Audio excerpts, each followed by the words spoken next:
అందరికీ నమస్కారం. నా పేరు చిరుమర్తి రాజు. నేను తెలంగాణ ప్రదేశ్ కాంగ్రెస్ కమిటీ రాష్ట్ర నాయకుడిని.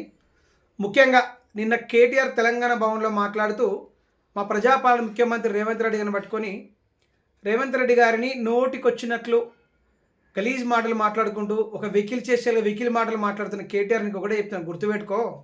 మీ అధికారం పైన మీకు అహంకారం, మీ బలుపు తగ్గట్లే కేటీఆర్. ఏం మాట్లాడుతున్నావు?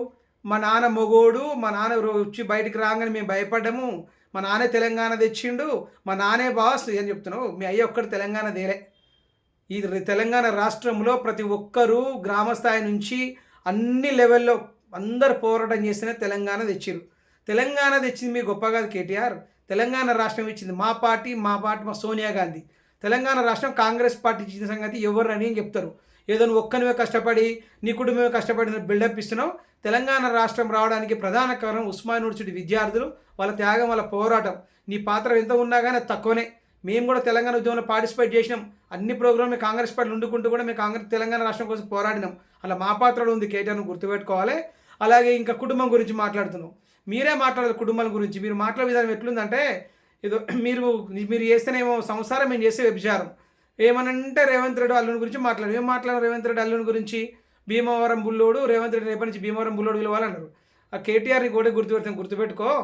సంబంధాలు అనేటివి మన ఇంట్లో ఆడపిల్లను ఎక్కడికైనా ఇచ్చుకోవచ్చు, అక్కడున్న వాళ్ళు మనం తీసుకోవచ్చు. నువ్వు దాన్ని వెకిలి చేసేలుగా మాట్లాడుకుంటూ ఏదో ఒక కమెడియన్గా మాట్లాడుతున్న కేటీఆర్ గుర్తుపెట్టుకో. ఇంకా నీ అధికారం వస్తుందని అహంకారంతో పొగరుతో మాట్లాడుతున్నావు. నువ్వు ఎన్ని కింద మీద పడి బొర్రెలే కానీ నీకు తెలంగాణ రాష్ట్రంలో ఇంకా బీఆర్ఎస్ అనేది రాదు.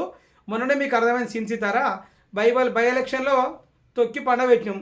తర్వాత సర్పంచ్ ఎలక్షన్లు కూడా మేమే గెలిచినాం. నెక్స్ట్ జిహెచ్ఎల్ ఎలక్షన్స్ ఉన్నాయి ఎలక్షన్లో చూసుకుందాం. మీ పార్టీ మా పార్టీ అందులో కూడా మిమ్మల్ని బొంద పెడతాం. అప్పుడైనా బుద్ధి వస్తుందో రాదు. నాకు తెలిసి నీకు బుద్ధి రాదు. ఎందుకంటే అధికారం పోయిందని ఇంకా అక్కసుతో నోటికి ఏది పడుతుంది.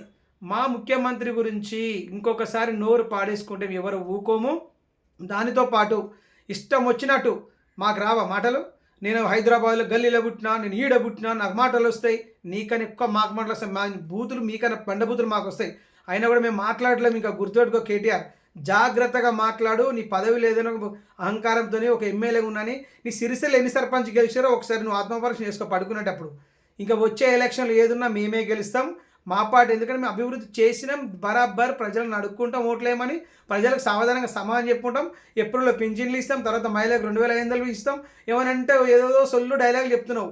నీ నవ్వు అంతవరకు నీ నవలపాలు ఎన్నడున్నా మీ బతుకు బీఆర్ఎస్ నవలపాలు కావాల్సిందే. నవలపాలు అవుతారు కూడా. మళ్ళీ నెక్స్ట్ కూడా అధికారం మాధవ్ వస్తుంది. జిహెచ్ఎం సెలక్షన్లో మ్యాక్సిమం అన్నిటికీ అని మేమే ఓన్ చేసుకొని మేమే గెలుస్తామని సందర్భంగా తెలియజేస్తున్నా. ఇంకొకసారి మా ముఖ్యమంత్రి మీద నోరు పారేసుకుంటే కేటీఆర్ పక్క చెప్పు దెబ్బల పాలవుతామని సందర్భంగా తెలియజేస్తున్నా.